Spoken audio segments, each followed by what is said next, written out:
मित्र आणि मैत्रिणींनो, आपल्या पहिल्या कथेचे नाव आहे विश्वास.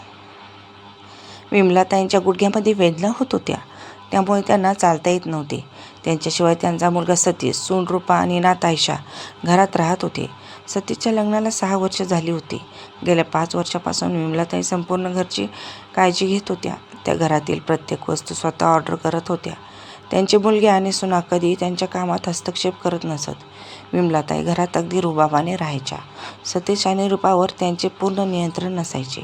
कुठे जायचे आहे, आज घरी काय शिजवले आहे, घरात किती राशन येईल, याचबरोबर त्या सतीशच्या संपूर्ण पगाराचा हिशोब स्वतःकडे ठेवायच्या. सुरुवातीला रूपाला याचा खूप त्रास व्हायचा. पण जेव्हा सतीशने तिला समजावले की आईच्या बोलण्याचे वाईट मानू घेऊ नकोस, बाबाच्या काळापासून ती संपूर्ण घर सांभाळत आली आहे, आता तिला तिचे वर्चस्व गमवायचे नाही, म्हणून आम्ही ते असेच राहू दिले. हळूहळू रूपा देखील त्याच्या प्रभावाखाली आली आणि आता तिला तिच्या सासूबाईशी कोणतीही त्रास नव्हता. ती स्वयंपाक, घरचे काम सांभाळत असे आणि त्यातही विमलाताई त्यांच्या आवडीचे जेवण बनवून घेत असे. काही दिवसांनी रूपाला वाटू लागले की ती मोकळी आहे. तिला वाटले की ती तिची सासू आणि सर्व जबाबदाऱ्या सांभाळत आहे. पण आता फक्त 1 वर्षापूर्वी ती अचानक आजारी पडली आणि 1 महिना अंथरुणाला खिळून राहिली. पुढचा महिना सुरू झाला तेव्हा सतीश नेहमीप्रमाणे त्याचा पगार घेऊन त्याच्या आईकडे गेला. विमलाताईंनी तिच्या सुनेला बोलवून सांगितले, आता हे तुझ्याकडे ठेव, माझ्याकडून शक्य नाही. या घरची जबाबदारी आता तू एकटीने सांभाळली पाहिजे. हे ऐकून रूपा म्हणाली, नाही आई, तुम्हीच सगळं सांभाळा. तुम्ही फक्त बसून मला कामं सांगा, मी ते पूर्वीसारखंच करेन. हे ऐकून सतीशला खूप आश्चर्य वाटले की काही वर्षापूर्वी त्याला घराचा ताबा सांभाळण्याची विनंती करत होते, भांडण करत होती. पण अचानक तिला काय झाले? विमलाताई म्हणाल्या, पण सुनबाई, उद्या मला काय झाले तरी तू माझी काळजी घेशील. रूपाने उत्तर दिले, नाही आई, तुम्हाला काहीही होणार नाही. तुम्ही सर्व काही सांभाळत आहात, मग पुढेसुद्धा तुम्हीच सांभाळणार.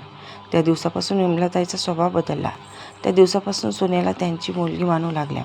पूर्वी त्या सर्व काही स्वतःच्याच हातात ठेवत, कारण त्यांना आपली मुलं आणि सुना आपल्याला छळू लागतील तर. असंच मुलंसुद्धा बदलली आणि मला घरातून बाहेर काढली तर, या गोष्टीची भीती त्यांना वाटत होते.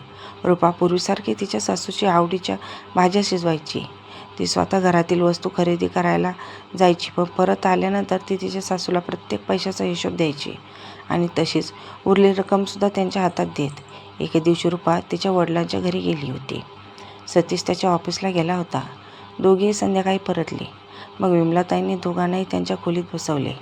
बेटा, आज मी एका वकिलाला बोलवून माझे मृत्यूपत्र केले आहे. मी घर तुझ्या नावावर केले आहे आणि तिजोरी, चावी, दागिने आणि पैसे मी सर्व काही सुनेला देऊ इच्छिते. मग रूपा म्हणाली, आई, याची काय गरज आहे, तुम्ही हे सगळं सांभाळा. विमलाताई म्हणाल्या, बाळा, मला तुमच्या दोघांवर विश्वास नव्हता. आजकाल जे घडत आहे त्यामुळे मला भीती वाटत होती. वडीलधाऱ्या माणसांना वाईट वागणूक दिली जात आहे, त्यामुळे मी घाबरली होती. पण आता मला तुम्हा दोघांवर विश्वास आहे, म्हणूनच मी हे सर्व तुमच्या हाती सोपवू इच्छिते. दुसऱ्या दिवसापासून रूपा सर्व काही सांभाळू लागली. विमलाताई कोणत्याही काळजीशिवाय त्याच्या खोलीत बसायच्या. पण त्यांना आणखी आश्चर्य वाटले की त्यांची सून आजही त्यांना विचारून त्यांचे आवडते जेवण बनवते. जर दोघेही कपडे खरेदी करायला गेले तर ती आधी तिच्या सासूसाठी साडी खरेदी करायची. रूपाला आता सवय झाली होती. सर्व कामं करण्यापूर्वी ती तिच्या सासूला विचारायची. 2 महिन्यांनी विमलाताईचे निधन झाले. घरात शोककळा पसरली. 13 दिवस पाहुण्यांनी ये-जा सुरू होती. 13व्या दिवसानंतर सर्वजण हळूहळू निघून गेले. सतीश त्याच्या ऑफिसला जायचा आणि रूपा आणि तिची मुलगी घरी एकटीच असायची. पण रूपा कशाकडेही लक्ष देत नसे. काही करण्यापूर्वी, स्वयंपाक करण्यापूर्वी ती सासूच्या खोलीत जाऊन त्यांना विचारायची. रिकामा पलंग पाहून तिच्या डोळ्यातून अश्रू वाहू लागले. एके दिवशी ती खोली साफ करत होती. मग तिला एक पत्र सापडले. जेव्हा तिने ते पत्र वाचले, ते पत्र तिला उद्देशून होते. त्यात लिहिले होते, सुनबाई, मला माहीत आहे की मी गेल्यानंतर तू माझ्या खोलीत येऊन विचारशील की आई, आज काय शिजवायचं, कारण तुला माझी सवय झाली आहे आणि सवयी इतक्या सहजासहजी बदलत नाहीत. पण मुली, आता तुझं घर सांभाळायला शिक. तुझं घर तुझ्या पद्धतीनं चालव. आमचा काळ वेगळा होता, तुझा काळ वेगळा आहे. तुला हे सगळं एकटीलाच करावं लागेल. जसे की तुझं आवडतं जेवण खाणं, बाहेर फिरणं, तुझ्या आवडीचे कपडे खरेदी करणं. माझ्या बोलण्याने तुला कधी वाईट वाटलं तर मला माफ कर. मला माहीत आहे की मी असेपर्यंत तू निश्चिंत होती, पण आता तुझ्या डोक्यावर छप्पर नाही आहे. तुला असे छप्पर बनावे लागेल ज्याखाली तुला नवरा आणि मुलगा सुरक्षित आणि निश्चिंत राहू शकतील. मला माहीत आहे की तू हे चांगल्या प्रकारे करू शकशील. तुझी आई विमला. पत्र वाचल्यानंतर रुपा बराच वेळ रडत राहिली. आणि आई, मी हे सर्व करू शकत नाही. मला खरोखर असे वाटते की माझ्या डोक्यावर छप्पर नाही आणि मी उघड्या आकाशाखाली आहे, जिथे पाऊस आणि वादळ सर्व काही येईल. पत्र अनेकदा वाचल्यानंतर रुपाने ते व्यवस्थित ठेवले आणि दिवसात ती तिच्या सासूसारखं संपूर्ण घर सांभाळू लागली. जेव्हा जेव्हा तिला कोणतीही समस्या येत असे तेव्हा ती पत्र बाहेर काढायची आणि ती वाचायची आणि प्रत्येक अडचणीला खंबीरपणे तोंड द्यायची. रुपाला प्रत्येक अडचणीचा सामना करावा लागत असे, पण तिला नेहमी असं वाटत होतं की तिच्या सासू विमलाताई अजूनही तिच्यासोबत उभे आहेत. तर मित्रांनो, जेव्हा व्यक्ती आपल्यासोबत असतो तेव्हा आपल्याला त्या व्यक्तीचा खूप त्रासच वाटत असतो. त्याचे विचार आपल्याला जुने वाटतात आणि आपण त्याच्याबद्दल नको नको त्या गोष्टी बोलत असतो. पण जेव्हा ती व्यक्ती आपल्यासोबत नसते तेव्हा आपल्याला त्या व्यक्तीची खरी किंमत कळते. कारण काही लोक तोंडातून कडवट शब्द जरी काढत असले तर त्यांच्या आतमध्ये खूप काही शिकण्यासारखं दडलेलं आहे आणि ते आतून खूपच चांगल्या स्वभावाचे असतात, पण आपण ते ओळखू शकत नाही. तुम्हाला ही कथा कशी वाटली? तुमचे मत कमेंट बॉक्समध्ये कळवा. मित्रमैत्रिणींनो, आपल्या दुसऱ्या कथेचे नाव आहे गरिबी. रेवाची चुलत बहीण दीपा तिच्या एका खोलीत घराबाहेर उभी होती आणि ओरडत होती, तू कोणत्या कोपऱ्यात गेली आहेस? तुझं घर इतकं मोठं नाही आहे की तू कुठेतरी हरवू शकतेस. मी तुला इतक्या दिवसापासून फोन करत आहे. रेवा अचानक तिच्या घरात पाहून थोडी आश्चर्यचकित झाली. अगं दीदी, तू इथे? सगळं ठीक आहे ना? दीपाचे तिच्या घरी येणे काही सामान्य गोष्ट नव्हती.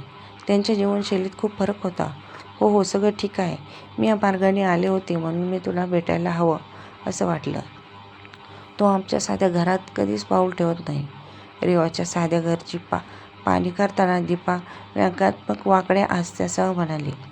रेवा तिच्या बहिणीचे हास्य आणि तिच्या चारी बाजूला फिरण्याचे कारण व्यवस्थित समजू शकत नाही होती. दीपा ही एका श्रीमंत कुटुंबातील एकुलती एक सून होते, जिथे पैसे पाण्यासारखे वाया जात होते.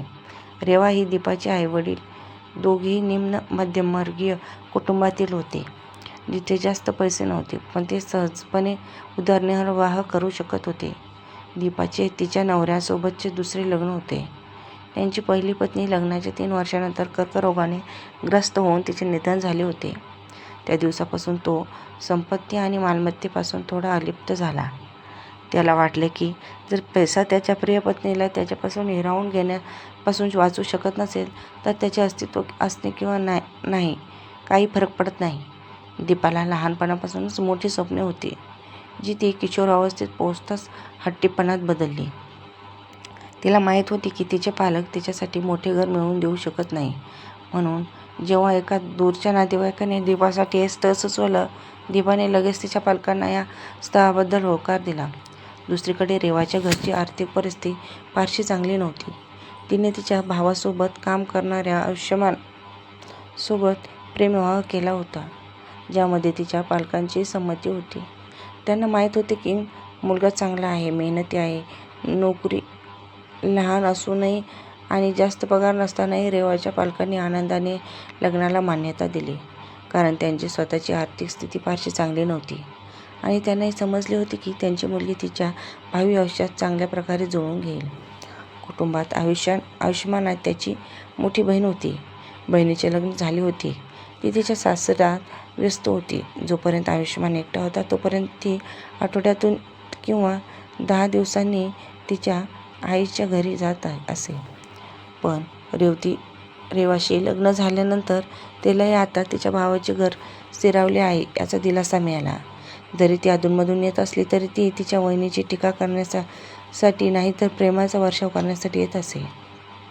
परिस्थितीमुळे दोन्ही भावंडांना प्रौढ बनवले की त्यांनी नातेसंबंधांना महत्त्व दिले की चांगले आहे.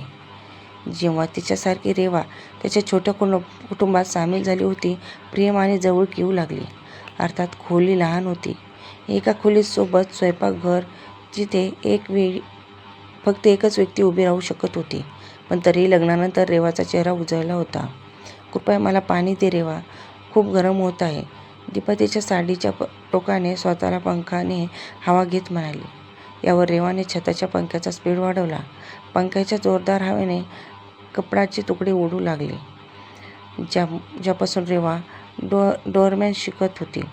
रेवा जुन्या कपड्यापासून डोअरमॅन बनण्याची किंवा जवळच्या एका कारखान्यात विकत असे. कारखान्यातून कपडे पुरवले जात होते आणि रेवा घरी बसून काही उत्पन्न मिळवू शकत होती. कपडे उडताना पाहून दीपाच्या चेहऱ्यावर एक उपहासात्मक हास्य आले. पाण्याचा घोट घेताच तिने वाईट चेहरा केला. "अगं, मला लक्षातच नाही की तुझ्या घरात फ्रीज नाही. ते राहू दे, मी हे पाणी पिऊ शकत नाही. मला आता त्याची सवय नाही." दीपाची अशी टोमणे ऐकून रेवाचा धीर हळूहळू सुटत होता. तिला म्हणावेसे वाटले, "तुला 22 वर्ष भांड्यातून पाणी पिण्याची सवय होती, पण तू ते फक्त एका दिवसात सोडलेस. आणि आता 5 वर्ष झाली आहेत." पण ती तिच्या बहिणीचा आदर करत गप्प राहिली. औपचारिकता म्हणून तिने चहा मागितला. म्हणून जणू तिने अपेक्षित होते. दीपाने नकार दिला. "राहू दे, आता या उन्हात कोण चहा पिणार? इथे AC नाही. तू इथे कशी राहतेस?" यावेळी रेवाचा धीर सुटला आणि म्हणाली, "अगदी तसा." आणि तिच्या तोंडून निघाले, "जशी तू आधी राहत होतीस तेव्हा." रेवा वेगळी होती. "आता मी AC शिवाय 1 मिनिटही राहू शकत नाही." "पण तू इथे येऊन चूक केलीस दीदी. कारण AC विसरून जा, माझ्या घरात कूलरही नाही." "अगं, तू रागवलीस रेवा, मी तुला भेटायला आले आहे. जर तू म्हणत असेल तर निघून जाते." तिच्या मोठ्या बहिणीचे म्हणणे ऐकून रेवा गप्प झाली. पण आता तिला वाईट वाटत होते की दीपाने इथून लवकर निघून जावे. नाहीतर जर तिने आयुष्यमानसमोर काही म्हटले तर ती ते सहन करू शकणार नाही. तरी तिच्या शिकवणी वर्गाची वेळ होणार होती. आयुष्यमान सोबत खांद्याला खांदा लावून चालणारी रेवा तिचा मोकळा वेळ दीपासोबत घालवते. शिवणकामाव्यतिरिक्त परिसरातील काही मुले तिच्याकडून शिकून घेत बसत, ज्यामुळे तिला चांगले उत्पन्न मिळत असे. दीपा अर्धा तास तिथे बसून रेवाला कोणत्या ना कोणत्या प्रकारे कमी लेखण्याचा प्रयत्न करत होती. दीपाच्या बोलण्याने कंटाळलेल्या रेवाने निराशेने विचारले, "दीदी, तुझ्या ड्रायव्हरला काहीतरी खायला प्यायला दे. तो बिचारा माणूस उन्हात तुझी वाट पाहत आहे." हे ऐकून रेवाच्या शेजारच्या मुलाने, जो चहा पत्ती मागवण्यासाठी आला होता, तो म्हणाला, "काकू, ऑटोने आपले आले आहेत." हे ऐकून रेवाने आश्चर्याने तिच्या बहिणीकडे पाहिले. दीपाचा चेहरा फिका पडला. तो मुलगा अनेक गोष्टीच्या चुगल्या करून गेला, पण ती मात्र स्वतःला सांभाळून म्हणाली, "नाही, ड्रायव्हरला मी हे सांगून पाठवून दिले आहे की मला किती वेळ लागेल माहीत नाही." "पण काकू, मी तर तुम्हाला रिक्षामधून खाली उतरताना पाहिले होते," असं तो मुलगा परत म्हणाला. आपल्या बहिणीला लाजिरवाणं झालेला पाहून रेवाने त्या मुलाला ओरडले आणि तोंड बंद ठेवण्यास सांगितले. पण तिला समजले होते की तिने आतापर्यंत जे काय ऐकले होते ते खरे की तिच्या बहिणीच्या सासरच्या घरात भरपूर पैसे आहेत, पण त्यांना आदर नाही. नाहीतर दीपाला खोटे बोलण्याची काय गरज होती? ज्याच्याकडे गाड्या आहेत ते ऑटोने प्रवास करू शकत नाहीत हे अशक्य नाही. पण प्रत्यक्षात मत्सरी दीपाने तिचा मस्कर कमी करण्यासाठी आणि रेवाला अपमानित करण्यासाठी आली होती. कारण तिच्या श्रीमंत सासरच्या लोकांबद्दल सत्य लग्नानंतर काही दिवसातच तिला उघड झाले होते. आता तिला त्या सुखसोयीचा आणि विश्रांतीचा लोभही नव्हता. त्यांच्या नावाने ती रेवाची स्तुती करायची. असे तर तिला घाणीने कुठेही जाण्याची परवानगी नव्हती. कारण तिच्या पतीच्या नजरेत ती एक अशी स्त्री होती जी केवळ पैशाच्या लोभाने त्याच्याशी लग्न करण्यास तयार झाली होती. दीपाने हे नाकारू शकत नव्हती. कारण हेच सत्य होते की एक दासी होती जी फक्त तिच्या सासरच्यांची सेवा करण्यासाठी इथे आणली होती. ती अजूनही तिच्या पतीच्या प्रेमात आस धरत होती.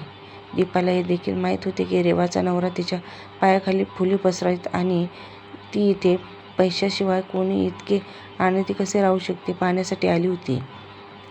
लाजिरवाणी होऊन दीपा घरी जाण्यासाठी उठली होती.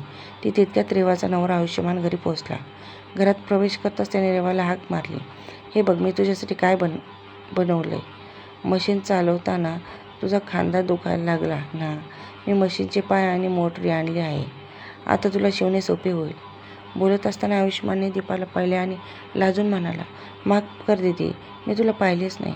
तो बोलता बोलता पण दीपाचे सर्व लक्ष त्या मोटारवर आणि मशीनच्या पायाकडे होते. दीपाच्या घरातील जड सजावटीच्या वस्तूच्या तुलनेत या दोन्ही गोष्टी खूप लहान होत्या, पण तरी मौल्यवान होत्या. कारण रेवाच्या पतीने प्रेम त्यात लपलेले होते. पाणवलेल्या डोळ्यांनी एकही शब्द न बोलता दीपा रेवाचे घर सोडून गेली. तिच्या बहिणीच्या वेदना जाणवत असलेली रेवा दयनीय नजरेत दीपाला जाताना पाहत होती. कोणीही काही बोलले नाही, पण तरी सर्वांना समजले की आनंद पैशाने विकत घेता येत नाही. पती-पत्नीमधील परस्पर प्रेम आणि आदर हृदयाच्या आनंदाचा प्रकाश पसरतो. बरेचदा आपण इतरांच्या घरातील सुखसोयी आणि सुविधा पाहून स्वतःला कमी लेखू लागतो. विशेष जेव्हा आपण त्या सुविधा मिळवण्याचा प्रयत्न करतो, खास करून तेव्हा त्या सुविधा मिळण्यासाठी आपण असमर्थ असतो. पण सत्य हे आहे की घरात असलेल्या सर्व महागड्या वस्तू प्रेमाच्या तुलनेत खूपच स्वस्त असतात. जर एकमेकांमध्ये प्रेम आणि विश्वास असेल तर माणूस गरिबीतही जगू शकतो. पण सोन्या-चांदीची नाणी असली तरी प्रेम नसेल, कुटुंबात काळजी नसेल तर जगणे कठीण होते. मी असे म्हणत नाही की पैशाची, सुखसोयी आणि चैनीच्या वस्तू गरज नाही. गरज नक्कीच आहे. मग पहिली गरज म्हणजे प्रेम, आदर असायला हवा. सुखसोयी आणि सुविधा माणसाला त्यांच्या धाडसाच्या बळावर पैसा मिळू शकतात. तर मित्रांनो, पैसा म्हणजे सर्व काही नसते. एखाद्या घरात सुखसोयी, पैसा, पाणी सोबतच प्रेम आणि आदर फार गरजेचा असतो. या कथेबद्दल तुमचे काय मत आहे? तुम्हाला दोन्ही कथा कशा वाटल्या? कमेंट बॉक्समध्ये नक्की सांगा. कथेला लाईक, शेअर आणि व्हिडिओला सबस्क्राईब केलं नसेल तर जरूर करा. परत भेटू अशाच नवनवीन कथांसोबत. धन्यवाद.